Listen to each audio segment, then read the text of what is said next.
총선이 6개월 앞으로 다가왔지만 정치에 대한 국민 불신은 더욱 깊어지고 있습니다. 그동안 정치권은 국민 목소리는 외면한 채 극단적인 대립만 보여줬을 뿐 대화와 타협은 사라진 지 오래됐습니다. 갈등을 조정해야 할 정치가 오히려 갈등을 부추기고 있는 셈입니다. 오늘 시사톡톡에서는 국민 눈높이를 충족하지 못하고 있는 한국 정치의 현주소를 살펴보겠습니다. 먼저 오늘 나와주신 두 분 패널을 소개해드리겠습니다. 장우영 대구 가톨릭대학교 정치외교학과 교수님 나오셨습니다. 네. 안녕하십니까. 어서 오십시오. 김수민 시사평론가 모셨습니다. 어서 오십시오. 네, 반갑습니다. 네, 한국 정치가 하루가 다르게 이슈가 생산되고 있는 상황입니다. 먼저 한국 정치의 현주소부터 한번 살펴볼까 합니다. 사실 현주소를 살펴보려면 어디에 사는지 좀 정체가 분명해야 되는데 한국 정치가 주소가 어딘지를 잘 몰라서 우리가 그걸 한번 살펴보는 시간을 먼저 가져보겠습니다. 최근 더불어민주당 먼저 한번 보시면 이철희 의원하고 표창원 의원이 자기 총선에서 불출마를 선언했습니다. 근데 그 이유가 참 우리 정치에 대한 혐오라고 느껴질 만큼 단호한데요. 먼저 이철희 의원의 변을 보면 그동안 우리 정치 지독하게 모질고 매정했습니다. 상대에 대한 막말과 선동만 있고 수기와 타협은 사라졌습니다. 부끄럽고 창피합니다. 단언컨대 이런 정치는 공동체의 해악입니다. 이건 거의 현재 벌어지고 있는 여의도 정치에 대한 환멸 정도의 수준 아니겠습니까? 게다가 또 표창원 의원은 20대 국회가 보여준 모습을 참여한다는 변을 남기고 이제 차기 총선에 불출마를 선언했는데요.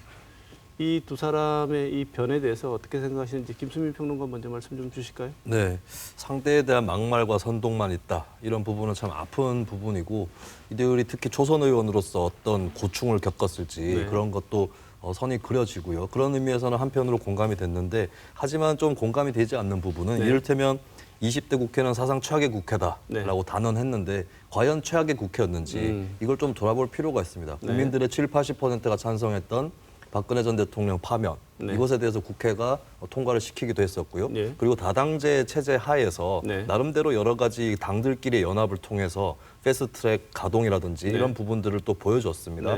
그리고 과거 국회에서 보여줬던 뭐 망치를 들고 나타난다든지 뭐 문을 부순다든지 이런 모습들은 많이 사라졌거든요. 그렇다면 국민들에게 좀 오해가 없도록 정치가 그동안에 진전된 바도 있다. 이런 부분도 좀 같이 설명이 되었으면 하는 그런 바람이 있습니다. 네. 장 교수님 생각 어떠십니까? 집권당 의원이 그만두겠다고 하는 것입니다. 집권당 의원이 그만두겠다고 하는 게 힘의 우위에 있는 정치 세력의 일원이 그 기득권을 포기하기가 쉽지 않았을 때는 이게 일단은 뭐 국회라고 하는 이름을 빌긴 했지만 야당이든 집권당이든 이게 공분의 책임이 너무나 크다라고 하는 것이고요. 특히 이제 20대 국회에서 권력의 교체가 일어났단 말이죠. 그러니까 전임 대통령이 탄핵을 당하고 과거에 야당이 집권당이 됐음에도 불구하고 국회 문제가 해결되지 못하고 있다. 그러니까 대통령제 문제라든지 양당제가 가지고 있는 구조적 압력을 한국 정치가 넘어서지 못하고 있다. 즉 의회주의의 한계죠. 도대체 정치는 뭐고 정치의 역할은 뭐라고 생각하십니까? 장 교수님 먼저 말씀 주실까요? 교과서적으로 보자면 우리가 이제 뭐 흔히 정치를 여러 측면에서 정의를 할 수 있지만 결국에는 우리가 이제 그 인간이라고 하는 게 자기 이해관계를 갖고 살지 않습니까? 하기 때문에 자기의 이제 이익과 가치를 사회적으로 조정하는 과정이거든요. 합리적으로 배분하는 그 방법을 모색하자. 그렇기 때문에 이제 타협이라고 하는 부분도 필요하고 협상이라고 하는 부분도 필요하고요. 이제 그래서 모든 것을 법의 심판에 맡기자라고 했던 정치의 의미가 없어지고 퇴색되는 건데 지금은 거의 모든 문제가 법정으로 다 달려가고 있고요. 정치적으로 정화되지 않는다라고 하는 측면이고 그리고 우리가 그 87년도 민주화 이후의 상황으로 보면 지금 30년이 넘는 이러한 시점을 경과하고 있는데 그 가장 갈등이 최고조에 이른 상황입니다. 그러니까 우리가 2년 전에 그 촛불 집회가 최대 국면에 이르렀을 때 촛불을 들긴 했지만 광장은 통합돼 있었는데 지금은 광장이 2분, 3분 되어 있고요. 그러니까 자기의 그 입장만 발설이 되고 있는 것이죠. 그러니까 이미 국회가 타협하고 조정하는 기능을 굉장히 크게 상실했다라고 하는 것을 상당히 크게 입증을 해주고 있다. 네, 타협과 조정이 근본적인 역할인데 이 역할이 실종됐다고 보시는군요. 김수민 평론가는 어떻게 생각하십니까? 네, 아무래도 정치는 갈등을 다루는 일이라고 저는 네. 요약을 하고 싶은데 갈등을 해소한다라는 목적도 있겠지만 네. 일단은 갈등 자체를 인정하고 현실로 직시해야 됩니다. 갈등은 인간 사회에서 있을 수밖에 없다라는 네. 거기서 출발하는 것이고 갈등을 혐오하는 것이 아니라 이 갈등은 일어날 수밖에 없는 것이다라는 네. 것을 전제하는 거죠. 네. 그리고 그 갈등 중에서 어떤 갈등이 더 우선인가? 네. 예를 들면 지역 갈등이 우선인가? 아니면은 계급 갈등이 우선인가? 네. 뭐 민족 갈등이 우선인가? 이런 것들을 두고 이제 우선순위들을 정리해 나가는 그런 작업들이다라고 볼 수가 있겠는데 지금 이제 정치권뿐만 아니라 우리 사회의 문제가 갈등 자체에 대해서 실은 다들 갈등을 하고 있으면서도 갈등이 일어나면 문제다. 왜 싸움을 일으키느냐 이렇게 되고 있거든요. 네. 그런 의미에서는 이제 저는 사회적으로도 정치의 역할과 의미에 대해서 아직까지 우리 구성원들이 좀 찾아가는 길을 모색하고 있고 좀 거기서 좀 미진한 부분들이 있다 이런 또 말씀을 드리고 싶습니다. 네, 우리 사회가 정치를 바라보는 성숙성에 있어서 아직도 미진한 부분이 있다. 그런데 이 미진함을 가장 대표적으로 보여주고 있는 최근의 사태가 조국 사태라고 불리는 이 케이스인데 어떻게 보면 광화문과 서초동으로 분리된 이 두 사태는 대의민주주의가 지금 진행되고 있는 우리의 상황에서 봤을 때 정치권이 무능해서 벌어지고 있는 일이라고 보시는 분들이 많으신 것 같습니다. 여기에 대해서는 어떻게 생각하시는지 김수민 평론가 먼저 말씀 주실까요? 네. 이렇게 직접 민주주의가 대의민주주의보다 더 진일보한 거다라는 그런 좀 환상들이 있는데 네. 직접 민주주의 특히 광장이라든지 이런 쪽에서 일어나는 일들은 보면 섬세하고 정교한 그런 과정을 거쳐서 결과를 도출하기는 대단히 어렵습니다. 네. 대표적으로 이제 2017년에 있었던 박근혜 전 대통령에 대한 퇴진 촉구 촛불 시위를 보면 네. 퇴진하라라는 간명한 구호에 따라서 나온 것이었고 또 국민 투표를 실시를 하는 경우에도 보통 OX로 합니다. 그런 의미에서는 대의민주주의가 갖고 있는 갈등 조정 역할을 직접 민주주의가 다 맡을 수는 없다라는 걸 좀 지적을 하고 싶고요. 네. 그리고 이제 국민들이 광장에 나오시고 계시는 것은 현실이고 또 앞으로도 더 많은 일들이 벌어질 거라고 보여지는데 네. 정치권이 무능해 보이는 부분이 어떤 거냐면 광장에 나와서도 리더의 역할을 정치인이 할 수 있습니다. 우리 역사에서 수많은 그런 정치인들이 또 존재를 했었는데 네. 현재 보면은 광장에 정치인들이 가긴 가는데 추수하러 갑니다. 네. 네, 이미 이제 그 지지층들이 먼저 움직이고 있고 또 지지층 내부에서 나오는 강경한 목소리가 있다면 정치인들이 그것을 어떻게 방향을 잡을 거냐 이 고민보다는 저 사람들에게 내가 어떻게 인기를 얻고 또 어떻게 공천을 받느냐 이런 데 골몰하는 모습을 보이고 있거든요. 네. 그래서 저는 리더십의 위기가 찾아왔다. 그러니까 광장 자체는 문제가 아닙니다. 네. 근데 정치인들이 리더십을 보여주고 있지 않다라는 것이 굉장히 큰 문제라고 봅니다.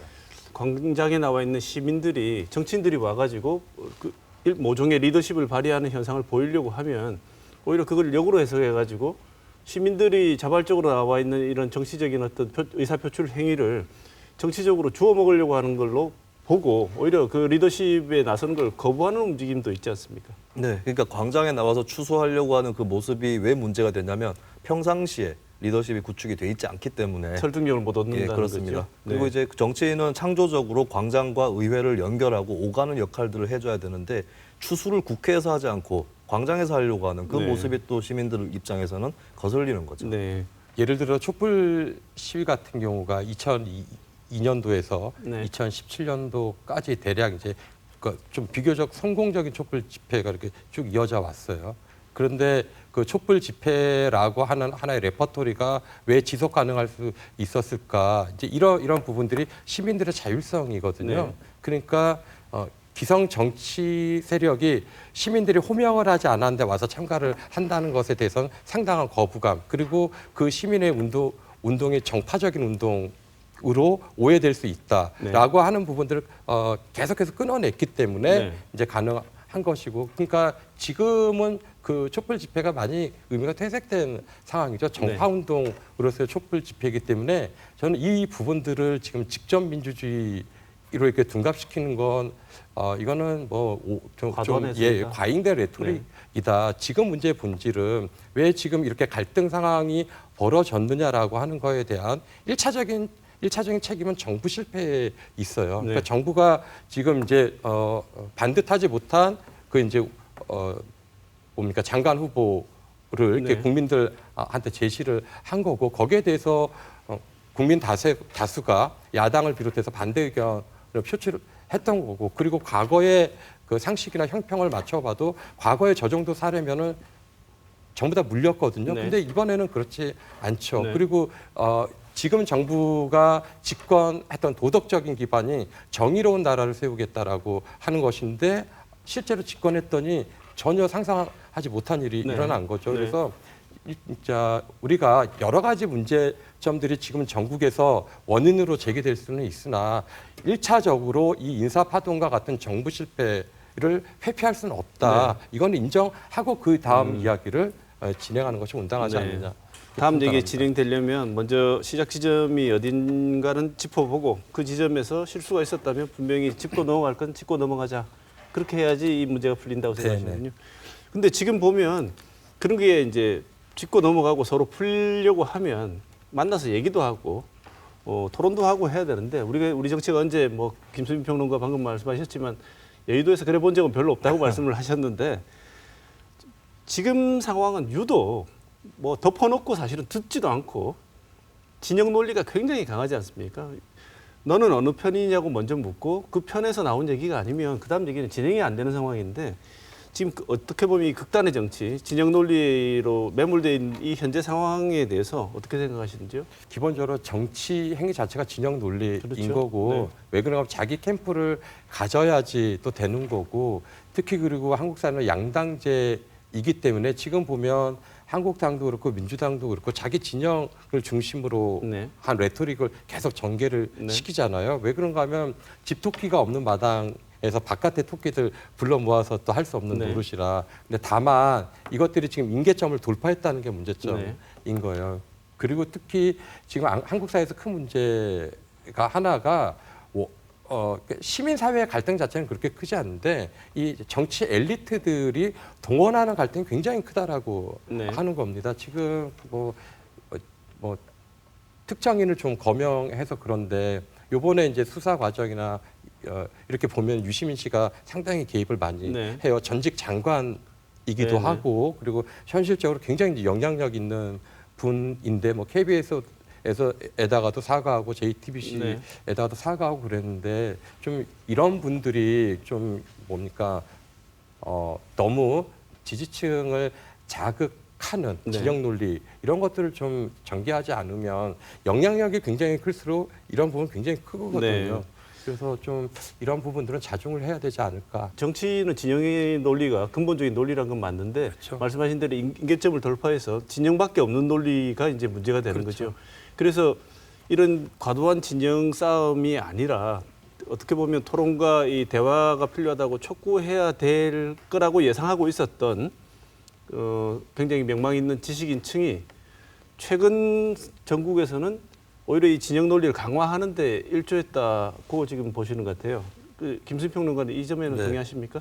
저도 뭐 동의가 많이 되는 부분이 있고 네. 구조적으로 좀 문제를 살펴보면 아무래도 거대 정당 위주로 아직까지 한국 정치가 흘러가고 있기 때문에 네. 그 거대 정당 안에서 그러니까 전체 국민의 다수라기보다는 거대 정당 안에서의 공천권부터 시작해서 당권이라든지 이런 것들을 쥐면 굉장히 큰 권력이라든지 영향력을 가질 수가 있거든요. 그렇다면 계속해서 지지층 중심의 정치를 하게 되는데 특히 문제가 뭐냐면 진영 논리를 가지는 것이 결국에는 내부에 대한 공격으로 이어집니다. 네. 우리는 이런 생각을 가져야 해. 네. 그리고 이제 과거에 어떤 뭐 당론이라든지 이런 게 있었을 때 그거하고 다른 분야에서 또 다른 문제가 불거졌을 때는 당 내에서 토론이 필요하거든요. 네. 근데 그게 아니라 답을 정해놓은 것처럼 그렇게 찍고 나서 거기에 벗어나는 사람들을 공격하는 네. 그런 문화들이 또 성행을 하고 있어요. 네. 예, 그런 측면에서는 진영 논리가 진영 스스로를 갉아먹는 네. 예, 그런 또 흐름으로 흘러가고 있고 정작 상대 정당의 표를 깎아먹는 네. 그런 영악한 플레이는 잘 나오지 않습니다. 네, 그러니까 예, 자기 편만 결집시키는 그렇죠. 거죠. 진영 논리라는 게 겉으로 볼 때는 상대 진영에 대한 대항 논리처럼 보이지만 나중에 김수민 평론가 말씀에 따르면 내부에서 이견이 나왔을 때 그것을 입닫게 만드는 강고하게 만드는 안으로의 효과가 또 따로 네. 있다는 말씀이시죠? 이게 과거 군사 정권 때의 분단 이데올로기 같은 네. 예, 그런 일이 지금 현재 정당 정치에서 벌어지고 있다는 거죠. 그래서 그런지 지금 한국 정치에서는 그런 진영 논리가 워낙 강하니까 당내에서 그 소신 발언 소수 발언, 그다음에 토론이 필요하다고 말씀하신 그렇지 않다고 생각하는 내부자들의 이견이 제시되는 경우가 거의 없는데 이게 이런 정치 문화와 관련이 있을까요?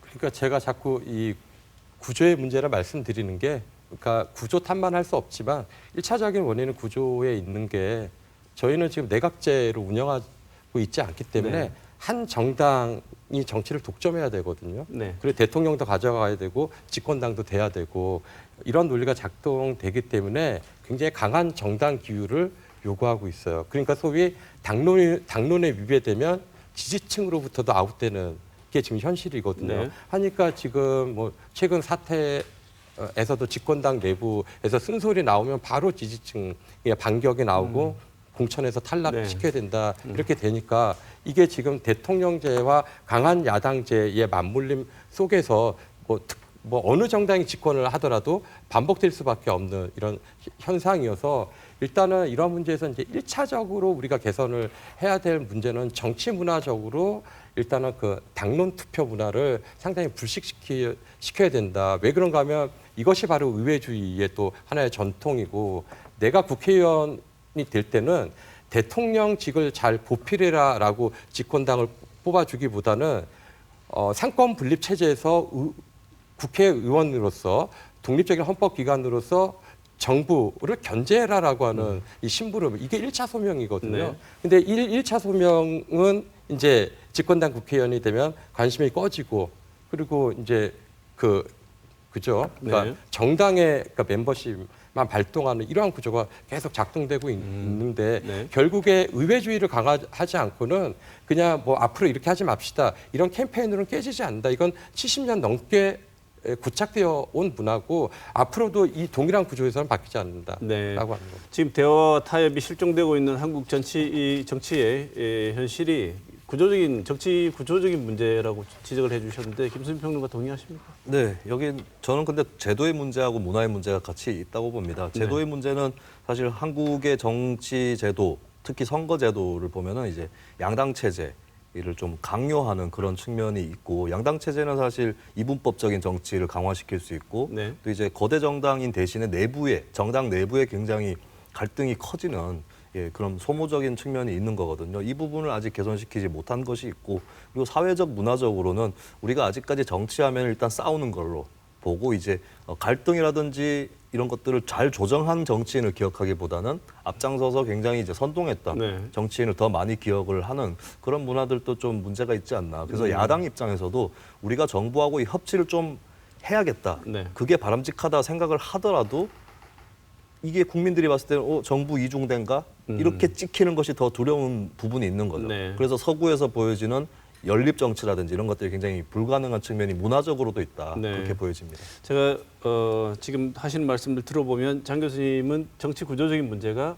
굉장히 중요한 문제고, 김수민 평론가님 지금 말씀하신 걸 들어보면 정치도 문제지만 그 정치를 소비하고 소화하는 국민들의 기본적인 시선 자체가 성숙되지 않는다면 네, 정치인들이 어차피 국민들의 시선과 지지를 먹고 사는 직업인데, 그렇습니다. 그 지지가 원천히 동의를 안 해주는데 먼저 나서서 할 네. 가능성은 없다.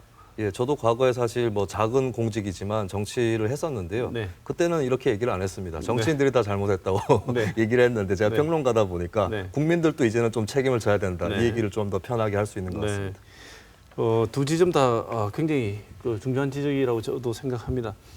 그런데 지금 이 전체적인 우리 정치는 크게 보면 그렇지만, 당장 우리가 당면하고 있는 현상, 지금 이번에 조국 사태를 보면 아까 장 교수님 잠깐 말씀을 해주셨는데, 뭐 모든 대부분의 분들이 그렇게 생각하실 거예요. 50보 100보인데 누가 잘했다 잘못했다를 따질 수 있느냐?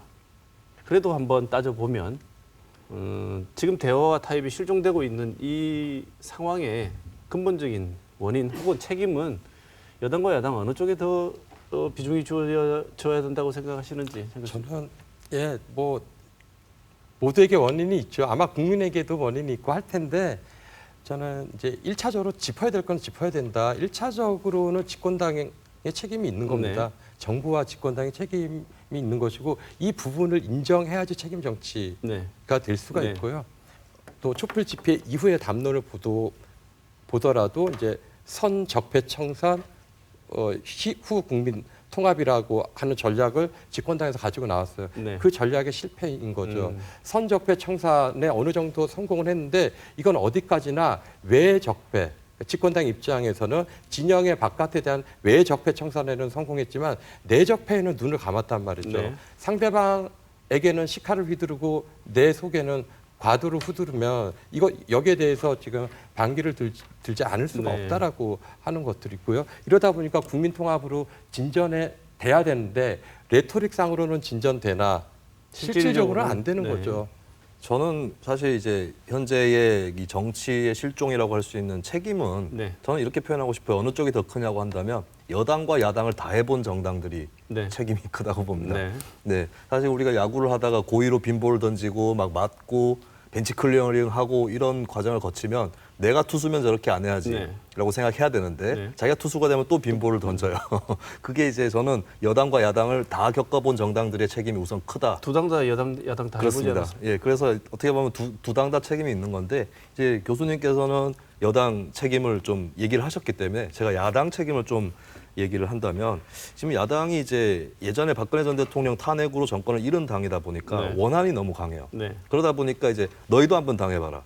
예, 이렇게 되는 겁니다. 네. 계속 증오의 언어가 나오는 건데 사실 한국 정치에서 국민들은 정권이 후반기로 가면 갈수록 이제 정권이나 여당에 대한 지지가 떨어져서 제1야당이 반사이득을 많이 입거든요. 네. 그렇다면 그 시간을 좀 보고 여유를 가질 법도 한데 계속해서 저주와 증오의 언어를 뱉어냈던 것 이것이 네. 이제 국민들로 하여금 아직까지 정신 못 차렸다라고 네. 하는 그런 또 미움의 감정을 또 만들어내는 네. 그런 악순환을 좀 불러일으켰고요. 네. 그리고 이제 야당 중에서 제3당들을 좀 살펴보면 제3당들이 과연 기존의 그 거대 양당이 만든 구도를 넘어서는 창조적인 노선을 제공했느냐. 네. 여기에 대해서는 굉장히 의문스럽습니다. 네. 바른미래당 같은 경우는 저는 이제 뭐 후라이드 반 양념 반식 아닌가. 네. 그러니까 거대 양당이 중간에 그냥 점을 찍으려는 그런 네. 자세만 보여왔었고 정의당이라든지 이런 진보 정당들조차도 이번에 뭐 조국 사태 때도 그렇고 뭐 이렇게 차별화된 노선이 보이지 않는 네. 예, 이런 모습을 보여왔기 때문에 저는 야당들도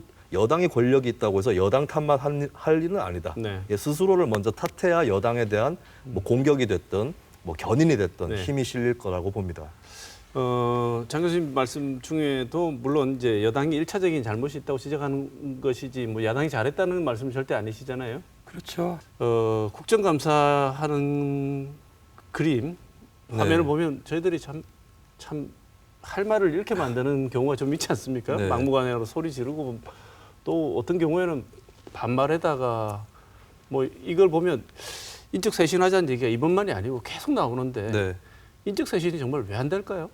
저는 인적 쇄신이 왜 안 되느냐가 중요한 것이 아니라 인적 쇄신이 과연 정치를 쇄신할 수 있는가 네. 이거를 좀 돌아봐야 될 것 같습니다. 그 자체가 의심스럽다. 네, 사실은 2000년도에 낙천 운동이라고 네. 하는 총선 시민연대 운동도 있었지만 사실 그렇게 해서 낙천 운동이 그때 꽤 성공을 했었죠. 근데 그렇게 해서 출범한 국회가 국민들 대다수가 반대하는 대통령 탄핵을 했었어요. 네. 네, 그렇다면 저희는 오히려 발상을 좀 거꾸로 해서 사람을 바꿔가지고 정치를 바꿀 생각이 아니라 지금 현재 있는 사람을 그대로 놔두고도 정치가 바뀔 수 있는 방법 네. 이걸 찾아보는 게 네. 발상에서도 더 전환이 될 것이고 그래서 인적 쇄신에 너무 지나치게 함몰될 필요는 없다고 생각합니다. 제도적 개선이 필요하다. 예, 그렇습니다. 똑같은 사람이라도 사실은 국회의원들을 면면을 감안해 보면 국회의원 되기 전에 엄청 똑똑하고 각 분야에서 성공한 분들이 많습니다. 그게 국민들의 정말 희대의 관심사입니다. 멀쩡하던 분이 그렇죠. 국회만 가면 왜 그렇게 될까? 시청자분들 동의 안 하실 수 있겠지만은 탑 300이에요. 예. 국회의원분들이. 네. 근데 거기 들어가면 또 그렇게 되는 건데 그렇다면은 배우를 바꿀 생각보다는 이 드라마의 줄거리라든지 세트장이라든지 이런 것들을 좀 바꿔야 되지 않을까. 네. 그래서 특히 이제 이번에 제가 우려되는 거는 이미지가 신선했던 초선 의원들이 불출마 선언한 거에 대해서 초선들도 나가는데 다선도 나가라. 이렇게 될 것 같은데 저는 그건 정치 혐오가 될 수 있다. 사실 네. 다선 의원들도 그 경력이라든지 이런 것들, 정치에 대한 성숙된 시선이라든지 또 타 정파에 대한 이해라든지 이런 부분에서 굉장히 이제 깊이 있는 정치 감각을 갖고 있는 분들이 있거든요. 다선 의원들도 역할이 필요한데 저는 이제 자칫 사람을 빨리 갈아야 된다라고 하는 인적 쇄신에 빨려들면 정치 개혁은 실패할 수 있다. 오히려 더 위험한 국면이 네. 올 수도 있다. 그렇습니다. 그러면 대안은 제도적인 개선점을 찾아야 된다면 뭐 어떤 게 있을 수 있을까요? 저는 이제 뭐 여러 가지 부분이 있는데 최근 가장 이슈가 되고 있는 선거제도 문제를 떠날 수 없다고 생각합니다. 네. 어떤 양자택일을 강요하는 정당 체제를 바꾸는 다당 체제로 가는, 그리고 다당 체제면서도 온건하게 좀 타협할 수도 있는 이런 다당 체제로 가는 것이 이제 뭐 현재 정치학계나 시민운동 쪽에서도 논의를 많이 해왔었는데, 핵심은 이제 국민들의 의사가 비례해서 그것이 국회 의석으로 이어지는 그런 고비례성의 선거제도가 대단히 저는 1차적으로 네. 좀 중요하게 보여지고요. 네. 그리고 이제 사람이 또 어떻게 하느냐가 중요한데, 지금 저는 이제 국회가 특히 정당이 어떤 문제가 있냐면 너무 지나치게 명망가 국회의원 중심의 정당이 되고 있어요. 네. 의원총회에서 결정을 하면 그게 그냥 당론이 되는 이런 구조인데, 저는 이 당을 대중에게 열려 있는 당원의 정당으로 바꿔나가는 그 노력들이 필요하다. 그래서 그냥 광장에서 일회성으로 구호를 외치는 이런 직접 민주주의로 포장된 것이 아니라 정당이라는 기구를 통해서 시민이 조금 더 교육을 받고 또 이제 주인으로서 나서는 이런 기회들이 좀 더 열리는 그런 정당 체제를 만드는 것도 중요하다고 봅니다. 네. 제도적인 개선책에 대해서는 학문적으로도 많은 토론이 있지 않았겠습니까? 장 교수님, 이 제도적인 개선책에 대해서 한 말씀 주시면 어떤 게 있을까요? 그러니까 사실 우리가 제도 개선하고 인적 쇄신을 별개로 볼 수가 없어요. 그러니까 저도 제도가 당연히 더 중요하죠. 왜 그런가 하면 인간의 행동이 제도에 압력을 받으면서 이루어지기 네. 때문에, 자, 근데 여기서 딜레마가 하나 있습니다. 제도를 누가 고치느냐 하는 거예요. 네. 그러니까 인적 쇄신 없고 기성 정치 집단이 그 제도 고치기가 얼마나 어렵다는 걸 현실적으로 다 방증을 하고 있어요. 네. 그래서 인적 쇄신이 다는 아니지만 상당히 불가피한 측면이 있고요.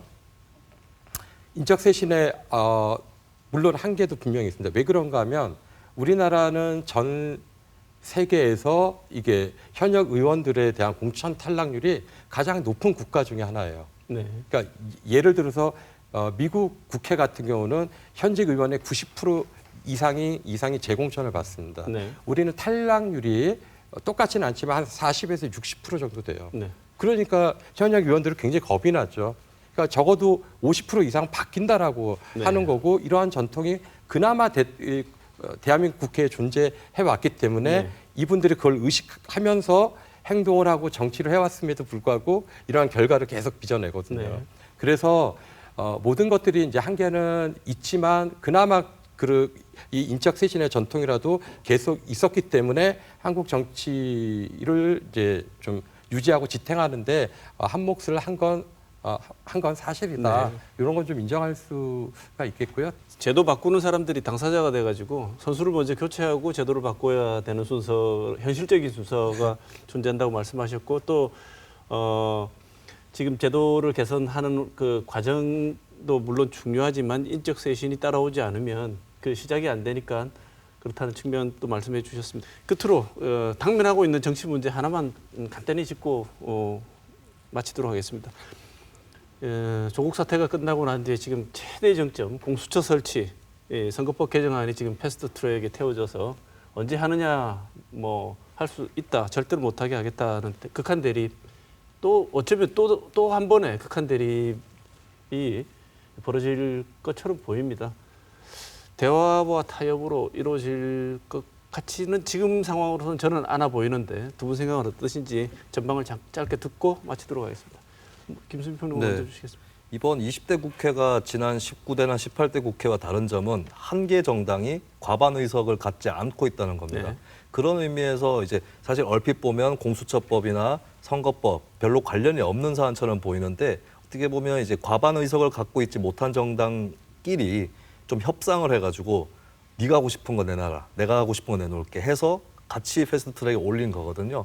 저는 이 상황 자체가 정치의 묘미를 보여주고 있는 것이다라고 보고요. 그리고 특정 정당이 과반을 점하고 있지 않기 때문에 다양한 가능성들이 열려 있습니다. 계속 반대해왔던 자유한국당이 마냥 협상을 거부할 수만 없는 그런 또 토대도 제공이 돼 있고요. 그리고 거대 양당이 나머지 정당들을 배제하고만 갈 수 없는 또 그런 상황이 있기 때문에 굉장히 다양한 경우의 수들이 존재하고 있고, 저는 이제 어느 쪽이 옳다 그르다를 떠나서 이 패스트트랙 그리고 공수처법과 선거법의 처리 과정은 국민 여러분들께서도 몇 달 동안 좀 압축적으로 즐겨서 한번 지켜봐 주셨으면 좋겠습니다. 네. 정치의 묘미가 여기서 나올 수도 있다는 네. 거 강조를 해드리고 싶습니다. 네, 장 교수님.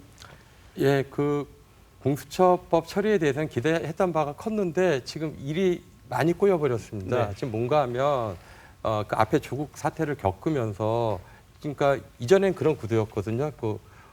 공수처는 굉장히 개혁적인 것이기 때문에 해야 된다라고 하는 것인데 이게 공수처가 됐던 검찰이 됐던 권력에 개입하면 또 하나의 수사 기관이 되겠구나라고 하는 상당한 지금 의심을 불러일으켜서 굉장히 좀 안타까운 네. 측면인데 사실 요 문제부터 풀고 나가야겠다. 그리고 지금 이제 이해관계가 좀 다르죠. 지금 집권당 입장에서는 굳이 선거법을 개정할 이유가 없기 때문에 네. 공수처법을 당연히 먼저 개정하려고 할 텐데 이러한 식으로 곤란하겠다라고 하는 것이에요. 그러니까 여기에서 바로 집권당의 대의가 발동되어야 하는데 제가 봤을 때는 선거법 개혁에 대한 명확한 의지를 가지고 그 부분들을 선처리하는 게 그 공수처법을 후속으로 처리할 수 있는 전략이 되지 않을까 네. 그렇게 판단을 하고 네. 있습니다. 네. 아까 방금 토론 중에 나온 얘기입니다만 지금 우리가 쉽게 정치권을 비판하지만 정치권이 저런 사람들로 구성되게 만든 건 우리가 뽑아서 그렇습니다. 곧 또다시 새로운 정치를 하는 국회를 구성할 수 있는 그 사람들을 고르는 시간이 다가오고 있습니다. 오늘 토론 내용처럼 우리에게 주어진 책임도 막중하다는 것을 다시 한번 생각하게 되는 계기가 됐으면 좋겠습니다. 오늘 두 분 말씀 잘 듣고 고맙습니다. 네. 그렇습니다.